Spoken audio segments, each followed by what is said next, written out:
খোকা, কি করছিস তুই? এই তো বাবা বসে আছি, কিছু বলবে?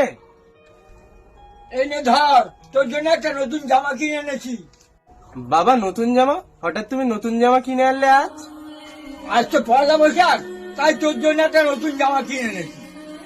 বাবা আমি তো এখন ইনকাম করি, আমার টাকা দিয়ে আমি নতুন জামা কিনে নিতে পারতাম, তুমি কিনতে গেলে কেন? ও, ইনকাম করিস বলে তোর বাবার জিনিস তুই আর নিবি না? অনেক বড় হয়ে গেছিস বল। যত ইনকাম করিস না কেন, বাবার কাছে তুই সবসময় ছোট হয়ে থাকবি। এনে ধর, জামাটা তুই পরবি।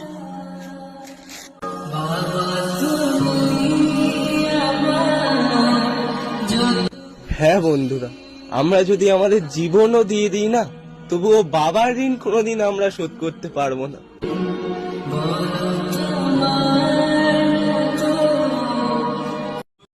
দেখো ছেলের কর্তব্যটা কিভাবে পালন করতে হয়। দেখো, বাবা তো বাবাই, বাবার মতো কেউ নেই। দেখো